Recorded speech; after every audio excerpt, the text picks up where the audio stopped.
I'm Jamie, this is Dan, and this is our fur baby Cashew. We're taking a road trip through central Washington in our DIY fire truck conversion, and we're taking you along for the ride. We left off showing you a typical week in the life living off-grid.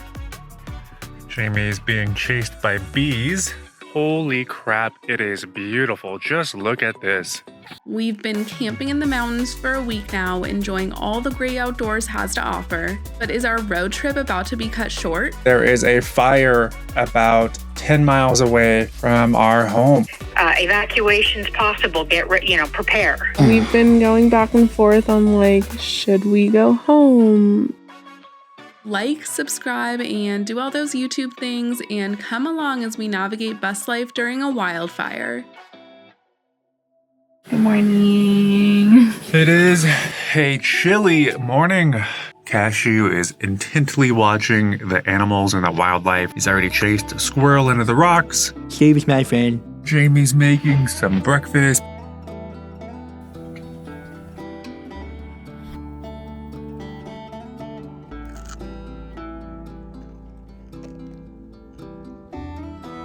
Really pretty mountain view that I get to look at this morning.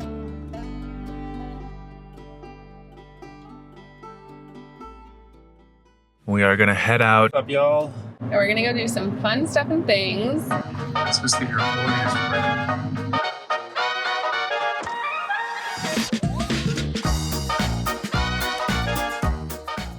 Cute little town. Now we are driving through the historic town of Cle Elum. They have a radio shack.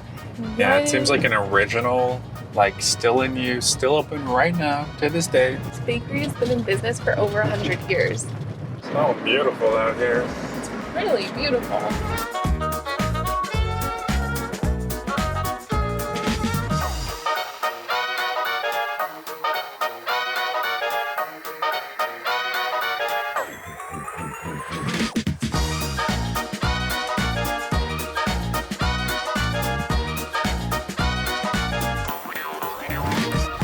Goats. Right, they're all just laying down. A herd of goats. That was cute. There's so many animals. I love it. Yeah, we are deep in farmland. It's really nice out here.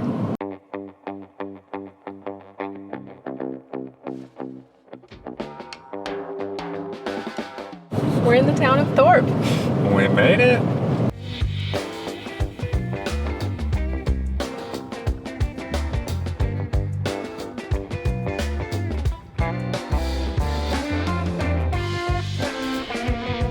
We are at the Thorpe Fruit and Antique Mall today, and we're gonna go check it out and see what it has to offer. So let's go.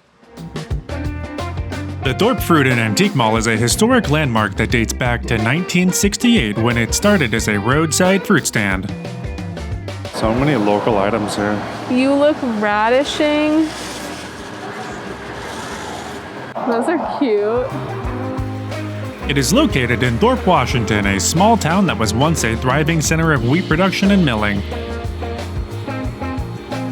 The mall now showcases a rich agricultural heritage of the region, offering visitors a variety of products from local farms, wineries, and antique dealers.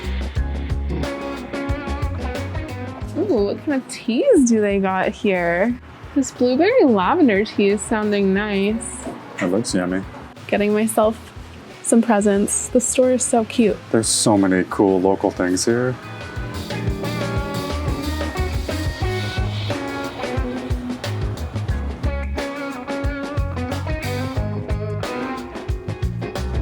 The upper levels of the building contain thousands of antiques and memorabilia.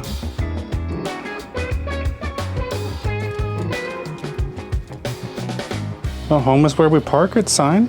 What? Should we get it for the truck? It's kind of perfect. I feel like we need it. The floors were organized by categories, ranging from signs, glassware, antiques, all the way to Hot Wheels and Legos. They had a schoolie bus, but no big red Hot Wheel. Every corner we turned, there was more nostalgia to be found.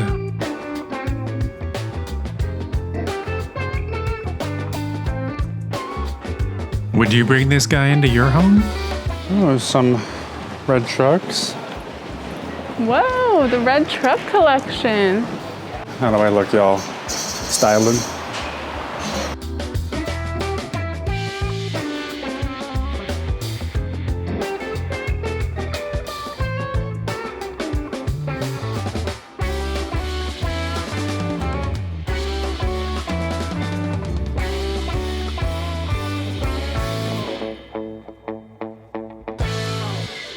That store was freaking awesome. Holy That crap. was so cool. They had so many antiques and just like things, just like every little bits and bobs of things that you might find at your grandma's house.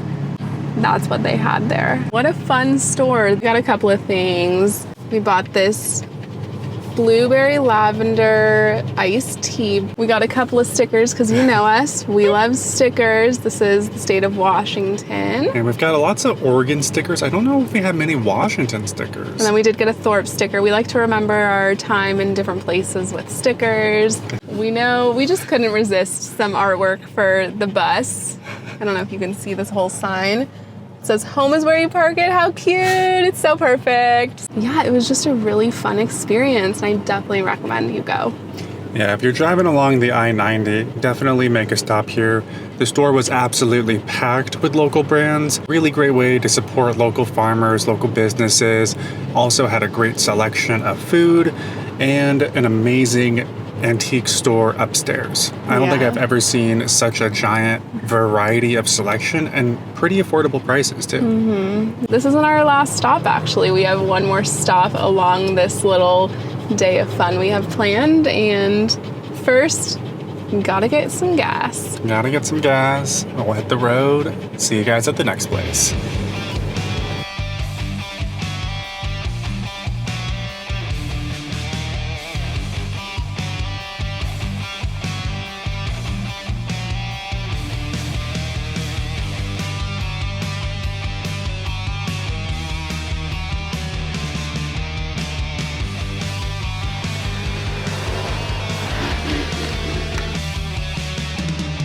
So welcome to the historic town of Liberty, Washington. The Liberty, Washington was founded in the 1800s during the gold rush period. Prospectors flocked to the area. It led to a boom.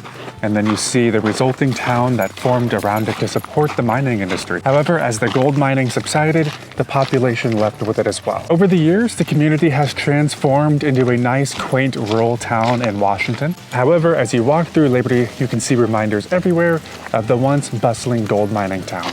This is old school, It literally look like the original 1800s houses. right? Old sheet metal roofing. It's not a person. Do you hear Cashew barking? What are you whooping Hey, at? buddy. What are you whooping at? It's not a real. It's not real. What are you whooping It's at, not bud? real. What is it? Okay. You leave it, bud. Leave it. Hey.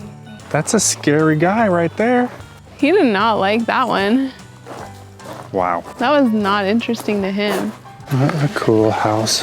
right? That's an OG right there. Somebody made a little mail house.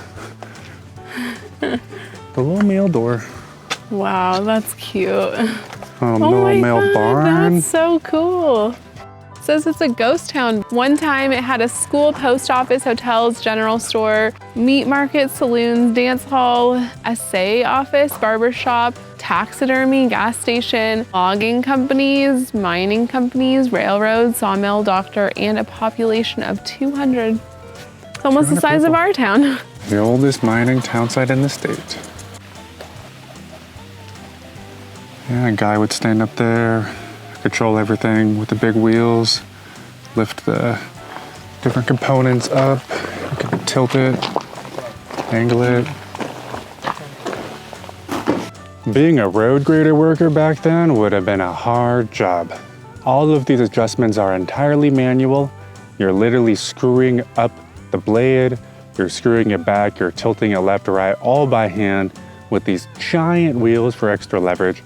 But I'm sure when it's 100 degrees out, you're behind a freaking bunch of horses or a tractor, wrenching on this thing all day, getting it adjusted. Must have been a tough job. Hats off to those guys. Yeah, a historic slice of life back in the 1800s. A big boom. The engine would run everything. Sometimes they could even be steam powered, usually diesel. They'd lower everything with a wire cable out, winch it back up, and they literally just sort of like pivot, dig. That's sort of how you dug. That's how they moved. Impressive machines. Really will stand the test of time. All right, let's get back to Jamie. Smoke is definitely giving me a headache. Yeah, maybe Makes we it shouldn't be hard. out here just breathing and walking. Makes it hard to do like outdoor activities. We just want to enjoy summer. Yeah. It's very smoky out there. We just got an alert that there is a fire about 10 miles away from our home. We're about 4 hours away. We are going to see if there's an evacuation order. We might be booking it home ASAP. There was a town above us that literally burned down from wildfires. This is really stressful. So I might call City Hall. City Hall, this is Kim. I heard just about some fires in the area and I'm wondering, how do we find out about like evacuations? Evacuation's possible. Get ready, prepare. Our neighbors saw 12 fire trucks like drive by. That's 12 more than I'd like to see. The town that is 10 miles above us is evacuation order. We're still not, which is good, but there's not a lot aside from wheat field between us and those other towns. It's really stressful. We're pretty worried at this time. The town that is 10 miles west of us is level 3 evacuation. Which way is the wind blowing? Directly towards our town. We still haven't heard anything as far as like official evacuation notices or anything like that for our town. We've been going back and forth on like, should we go home? I think we're gonna wait to see if the evacuation is made for our town. And if there is a warning, then we are just gonna hop in the car, we'll bring our dog, bring our mask, bring our air filter and our power stuff, and we'll go home and get everything valuable and sentimental out of the house. The fire is supposedly not heading in the direction of our town. It also sounds like there is a lot of state resources that have been mobilized. I am feeling confident that they will be able to handle the fire. Looks like the wildfire near us is not spreading as fast as it was earlier, which is good. It looks like the fire has not progressed past the town that's next to us. The wind has died down and there was someone in our town that reported not seeing smoke on the horizon. So all signs are pointing good to us. The fire seems mostly under control as far as we can tell. There have been good updates, so good news all around. It's seeming like things are under control. The town next to us is still evacuated, but they have not evacuated our town at all. And the winds have died down today, I believe, so. Yeah, the fire has been officially contained and is no longer a threat to structures, which is good. The air quality back at our house is really bad. Maybe like just like the surrounding fires all around us. And so we looked up the air quality here curiously and it said it was really good, but like we're up in the mountains a little bit and there are fires north of us and the air quality definitely doesn't seem very good. We're just in the middle of fire season here. There's a fire above us. There's a fire sort of northwest of us. There's fires from Canada. There's fires down in California, Oregon. All of the wind is sort of blowing northwest-ish. And the air quality around us has just tanked as a result. We invested in a pretty good air filter just because we live in the Pacific Northwest and it's been in the tracker because that's just like where it went when we packed and we ended up turning it on. Oh yeah, there it is. The air quality is red.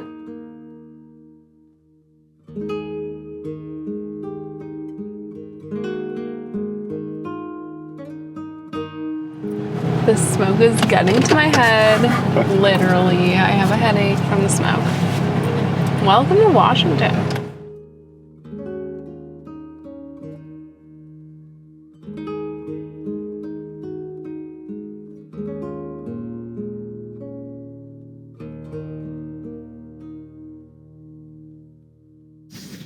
we're home.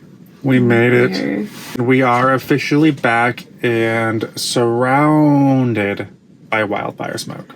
It's bad. I have had a headache for a lot of the day from this smoke. The fires just seem like they're getting worse. Like when we woke up this morning, it was like we could see the sky. We could smell like faint smoke. Like campfire. Yeah. But it wasn't that bad when we left. And when we checked the air quality of the town nearby that we were staying in, when we left this morning, it was like 24. And now it's at like 180, I think. So we have our trusty air filter has come into the bus with us now.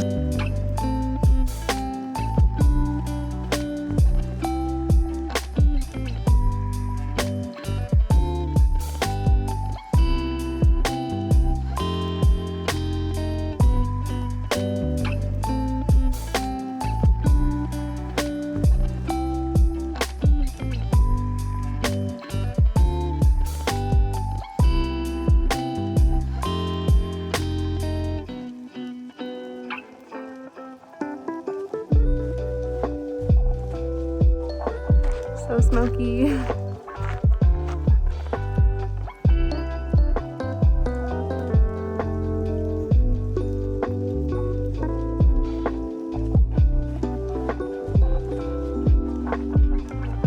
It is day 3 of crazy wildfire smoke here in Washington. It's been really tough. We've just been staying inside the bus. It's definitely not very fun bus lifing when you can't really go outside, and we may have another couple of days of this. We are going back to the lake. We're gonna go do a little off-roading today on the lake, and it's still super smoky out here. It's still like close to 200 air quality, so we're both like not super interested in being outside today, so off-roading it is.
Stress!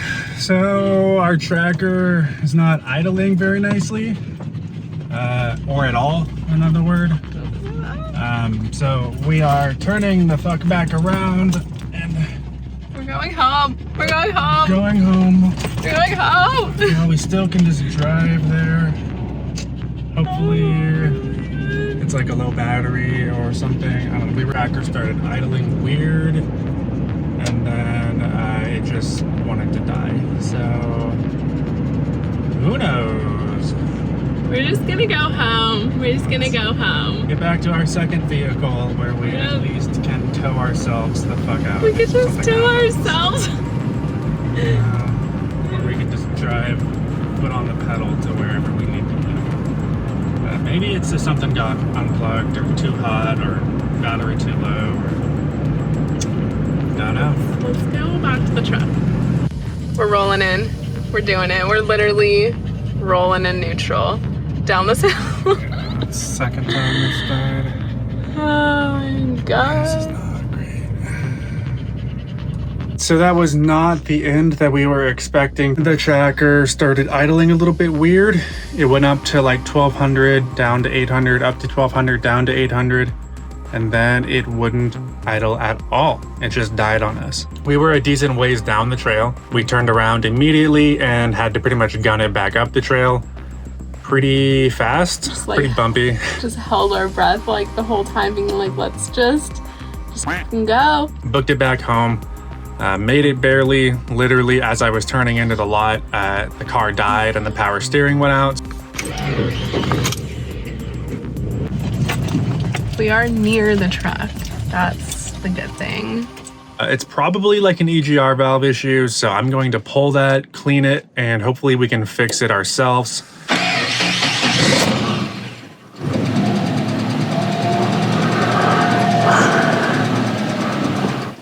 Why is it ticking? New day, new bus problem, really. And these crab apples?